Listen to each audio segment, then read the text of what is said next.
Madridistas, we're 5 games into the season, and even though we've had a lot of different injuries, we've had the opportunity to see a lot of different players play in various roles for Real Madrid.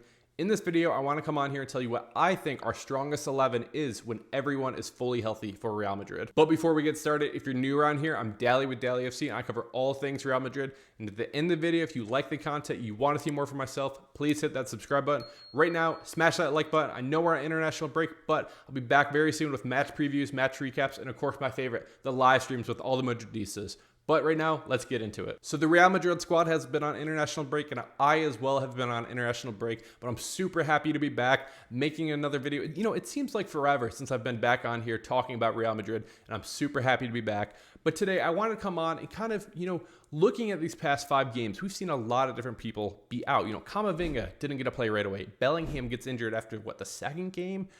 Multiple people have been going down. Apparently Militao got hurt. Apparently Danny Ceballos got hurt. What the hell is happening with the squad, right? However, I wanted to come on here and say, if everybody is fully healthy on this Real Madrid squad, what is our strongest 11 for this team? Now, there was a couple things I was trying to think of when it comes to this. Defensively, I think it's kind of a worry. How do we... I feel like we kind of get vulnerable with, Vinny, Mbappe, and Rodrigo just because they don't press usually. Now, they did in the last one against Real Betis, so I was very happy about that. But, missing Toni Kroos, the control that he would have on this team, how much he carried this team last year, I think is super underrated. And when we look back on it, in about 10 years from now, when we look back at that team, that won La Liga, that won Champions League, Toni Kroos, of course, will need to be mentioned as one of the reasons that this team won so many games as they did last season. But for the starting 11, that I think is the strongest starting 11 for Real Madrid, this is what I have. As you can see on the screen now, I have a 4-1-2-3, and I think a notable miss on the starting 11 is Arda Güler. Everybody knows, if you've been watching my channel for a couple weeks now, a couple months now, I absolutely adore and love Arda Güler. I love him so much. However, he is only 19 years old right now, and I think the ceiling is incredibly high for him. I don't today have him in my starting 11. We'll get into it, why. Let's start at the back, though. Thibaut Courtois starting in goal. And, of course, Lunin did fantastic last season for us, right? Fantastic. But let's be honest. If Thibaut Courtois is healthy, he is easily a top 5, if not, in my opinion, the best goalkeeper in the world. So, of course, Courtois has to be in goal. At right back, Dani Carvajal is an obvious choice. There's no argument about that. Lucas Vazquez, when he comes on, has been very good. We'll talk about him later.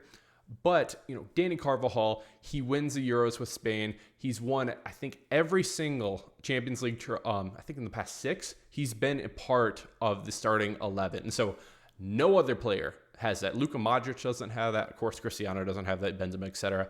But Dani Carvajal is such an important player for Real Madrid as well. When Modric isn't out there, he is the captain of the squad. He does so many important things. So, of course, Dani Carvajal has to be in the starting 11. Also, I think you can't have a starting 11 without these two, Rudiger and Militao. Militao coming back from the ACL, he's looked better and better and better this season. Very happy with how he's been progressing from this injury, as well as Rudiger is easily a top 5 center back in the world, if not one of the best center backs in the world. And that's the thing. I'll probably say it multiple times throughout this video. One of the best, if not the best. That is what this squad is, and that's what we expect as Madridistas, is to have the best. We constantly add it every single summer. And to be a part of this team, you need to be at one of the best players in your position. However, I do have Fran Garcia starting at left back. And that, I know, I've been a big Ferland Mendy supporter. I think defensively, he is fantastic. I think the work rate that he has, I think his ability, he's a wall sometimes. However, this season in particular, I've been very disappointed with Ferland Mendy. And coming into the season, Fran Garcia, I didn't think would sniff, get anywhere close to the starting 11 at all. In preseason, I thought he was pretty terrible. To be honest with every single one of you, I thought he was pretty awful. But the more we've seen from Fran, offensively, I think he's helping a ton. Bombing down that left-hand side, overloading that side. I think he's helping so much. Also, whenever he actually gets the ball on the left wing, he is crossing the ball, and I love that. I love that from Fran. And so as of today, I would probably put Fran Garcia in my starting left back role in the starting 11. Moving to the midfield, we are going with a 4-1-2-3, right? And of course, Tchouaméni needs to be in the pivot, in the CDM role, in the 6. You know, there's so many good things that Tchouaméni does. I know this is probably one of the bigger positions that people have been, where the hell is Camavinga, Dally? Where the hell?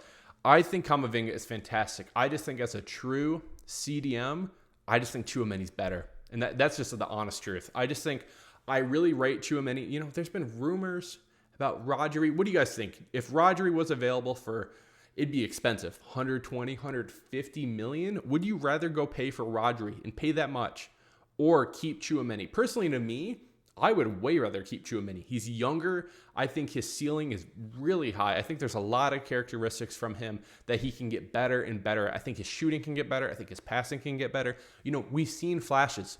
Does he do it every single game? No, of course not. But I think Tchouaméni can get better and better. And so personally to me, I would like us to reinvest that money somewhere else. Maybe getting another young center back somewhere else. Maybe a Saliba from Arsenal. Something like that. That's what I would like to see.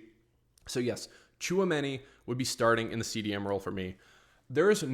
I'll say it again, there is no starting 11 that I can take serious that doesn't have Fede Valverde. And Fede Valverde is one of the most underrated, underappreciated players in the world. Not only in part of the Real Madrid squad, in the world. There's so many characteristics of this player that he just does everything. His pace is incredible. It seems like he's got 12 lungs out there. Fantastic. Defensive work rate's great. His shots, I've never seen a shot from Fede that doesn't seem like it's under 100 miles per hour. It's just a rocket every single time. It's a missile. And his passing has been better and better. And when he actually gets the ball and drives it forward, man, there's so many things that Fede can do. And you know, he's going to be the captain of this team in a couple of years. Once Carvajal's gone, once Modric is gone, it's really going to be Fede's show. You know, he will be the captain, and I appreciate him, and I love Fede Valverde so much, and he's definitely the rightful heir of the number 8. Moving to the other side of the midfield, I have to go with the English superstar, Jude Bellingham. Unfortunately, we haven't seen a lot of Jude this year. You know, he had a fantastic, and I cannot stress this enough, fantastic game in the Super Cup against Atalanta. That performance was just amazing. That second half in particular, go watch that if you missed it. What a performance from Jude Bellingham in that one. And he just turned 21 just a couple months ago now, right? During the Euros. This kid has elite potential. I've already said it, put me on record. I think he might go down, if he stays healthy, as one of the best, if not the best. I'll say it again.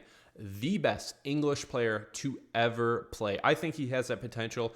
If he stays at Real Madrid for years on end, he's going to win all the trophies. I think he has a real legit shot this year to win the Ballon d'Or. Do I think he wins it? No.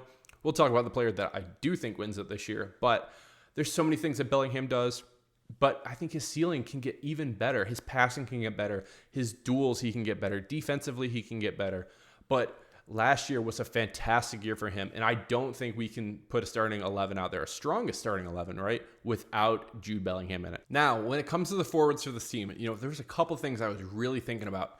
Should we go to a 4-4-2 diamond? You know, we saw how well that worked last year, but we haven't seen it with Vinny and Mbappe, really, and then Arda Güler playing at the 10. When Arda Güler came in before, it was more like a 4-2-4, which I personally didn't love, and Rodrigo kept going to the left. And so that is why I am going with the front three of Vinny, Mbappe, and Rodrigo. VMR is what I've been calling it. And there's a caveat here, though, right? If Rodrigo is in my strongest starting 11, it's as him as a right winger and actually staying as a right winger. There's so many times that we've seen him start in the right wing, and we go and look at his heat map in the live streams after, and he's just on the left. He might as well have the heat map of Vinny. It's just insane.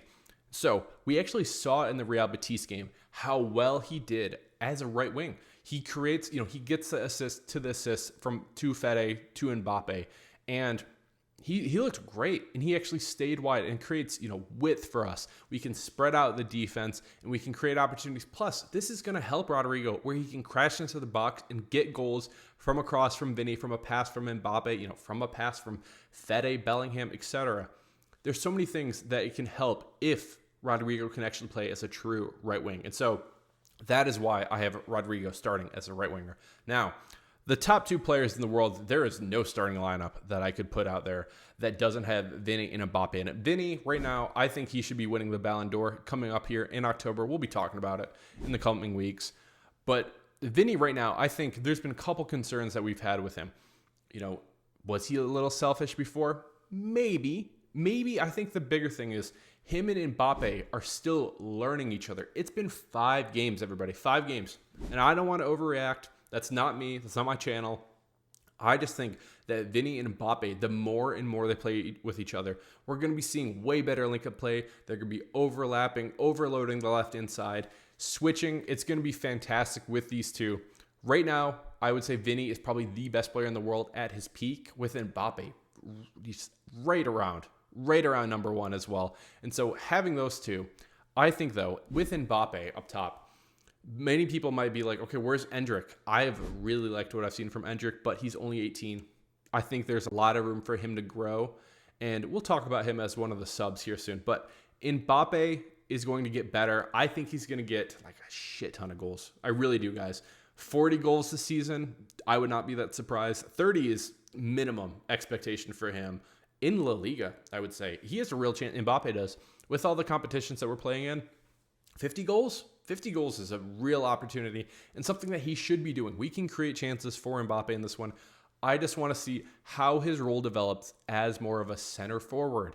Last year for PSG, he plays more as a left wing. We saw it in France for the Euros. He's more of a left wing. So this is a different role for Mbappe. And so his movement has to be a lot more different, right? So when he passes it to Vinny, I like that he's been crashing into the box and getting ready to be in a goal-scoring opportunity. So I want to see more from that from Mbappe moving forward. But yes, as you can see, guys, this is what I think my strongest 11 when everyone is fully healthy for Real Madrid. This is what I think. So let me know in the comments what you think about this lineup. Who do you have as your strongest starting 11 for Real Madrid when everybody, of course, is healthy? Now, what I wanted to talk about is the subs. We cannot just put out the starting 11 and never sub, because we've seen that not work game after game after game. So who are the subs that I want to be bringing on right away? Well, first is Camavinga. Camavinga, we haven't seen him at all this season. He gets hurt right before the Atalanta game in the Super Cup, and I would love to see him come in for Tchouaméni, bring some life. Also, if we're playing a team like a Manchester City where we need some more defensive work rate, I wouldn't mind him coming on there. Also, I could possibly see him, guys, I really could, coming on for Fran Garcia and playing the left back role. We've seen him do it a couple of years ago. I could see him doing that and then inverting into the midfield. That's something that we could see. I just think Camavinga, when fully healthy, is fantastic. So we definitely need to see Camavinga more. The next two players are in tandem, and of course, it's Arda Güler and Brahim. Arda Güler is fantastic when he's come on. I just want to see him play a lot more central, and instead of being more of a right wing, I think he's a 10 at the end of the day. Even playing maybe even a little deeper in more of like a center mid role, maybe controlling the game, having all the forwards in front of him. I think that's a real opportunity for him. Maybe, I don't really want Fede Valverde to come out. I just think he's fantastic. And so I could maybe see Güler coming in and playing right center mid. I don't know what that means for Fede, but I just need to see Arda Güler play more. He deserves it. He's a fantastic player. And I think for Real Madrid to meet their potential this season, we need to see Arda Güler more. And then Brahim. Brahim is the ultimate flexibility super sub. He can come in for Vinny, for Mbappe, for Rodrigo, who is ever struggling out of the forwards. I think he can come in and just really help. He brings that, spark, that energy that Real Madrid really needs at times. And so, of course, Brahim has to be coming in. Now, the kid I really want to see, and I say kid because he just turned 18 a couple weeks ago, is Endrick. I would love to see Endrick come in more. I'm not sure if it's 20 minutes. That might be, I've asked for it before. Carlo, if you're watching, I know you are. 20 minutes might be a little lot, but maybe 10. I just think especially if we need a goal, Endrick needs to come on, and he just brings that energy, and just his first touch is fantastic. His speed is actually insane too. We've only seen it a couple times, but he immediately comes on and makes things happen. I know he only has the one goal, but he's getting shots on target. He's creating opportunities for us. And I think in the future, this team will really need Endrick to come on and get us a winner. Joselu would do it last year for Real Madrid. Endrick is the true number 9 on this team. He's really the only number 9 on this team because I don't really think Mbappe is that. And so I would love to see Endrick come on a lot more. Now, the next two are the left back and the right back. Ferland Mendy, like I mentioned, I don't think he's been great this year. I do think if we are looking for somebody more defensive, he has to come on for Fran Garcia.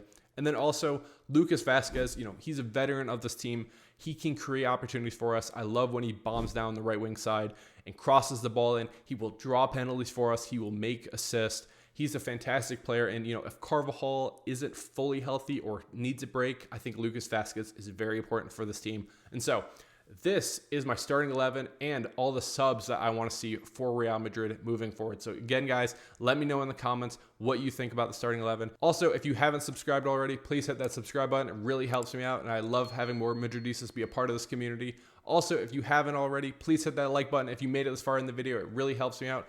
Guys, I'll be back later this week. We'll be back live on YouTube tomorrow, talking all about the international break, what's happening next for Real Madrid. So I'm really much looking forward to chatting with all the Madridistas.